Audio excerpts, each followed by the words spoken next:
দুর্নীতিমুক্ত, শোষণহীন ও ইনসাফ ভিত্তিক রাষ্ট্র গঠনের লক্ষ্যে আসন্ন নির্বাচন ও গণভোটে জনগণকে হ্যাঁ এর পক্ষে ঐক্যবদ্ধ হওয়ার আহ্বান জানিয়েছেন বাংলাদেশ জামায়াতে ইসলামীর আমির ডাক্তার শফিকুর রহমান।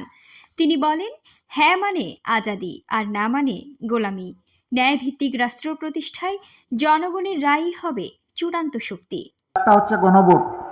গণভোটে কি বলবেন?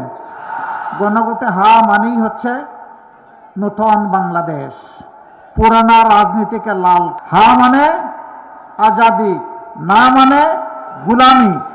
বৃহস্পতিবার রাজশাহীর ঐতিহাসিক মাদ্রাসা মাঠে আয়োজিত এক বিশাল জনসভায় এসব কথা বলেন জামায়াত আমির।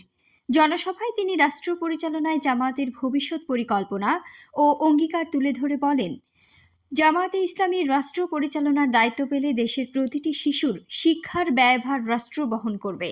প্রাথমিক থেকে স্নাতকোত্তর পর্যন্ত সম্পূর্ণ বিনামূল্যে পড়াশোনার সুযোগ নিশ্চিত করা হবে।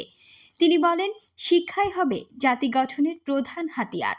আমরা ওই দেশটি চাই যেখানে আমাদের শিশুরা পুষ্টি পেয়ে বড় হবে সুস্বাস্থ্যের সাথে, আর শিক্ষা পেয়ে হবে সুনাগরিক। আমরা সেই দেশটি চাই। শিক্ষার পরে তার হাতে সে মর্যাদার একটা কাজ পাবে, ওই দেশটা চাই। আমার মা, আমার স্ত্রী, আমার বোন, আমার মেয়ে, তারা পাবে নিরাপত্তা এবং মর্যাদা।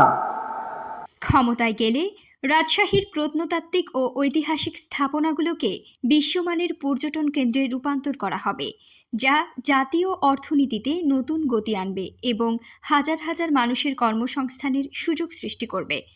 আমরা এই জাতিকে আর বিভক্ত করতে দেব না। আমরা ঐক্যবদ্ধ একটা জাতি নিয়ে এগিয়ে যেতে চাই।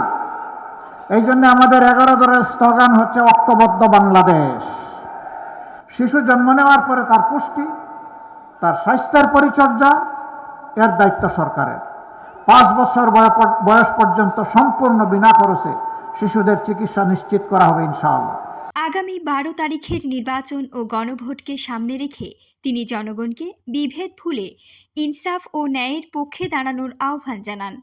দুর্নীতিমুক্ত ও শোষণহীন বাংলাদেশ গড়তে হ্যাঁ জয়যুক্ত করার মধ্য দিয়েই জনগণের মুক্তি নিশ্চিত হবে বলে তিনি আশাবাদ ব্যক্ত করেন। তাসনিয়া খানম, স্কাই বাংলা, রাজশাহী।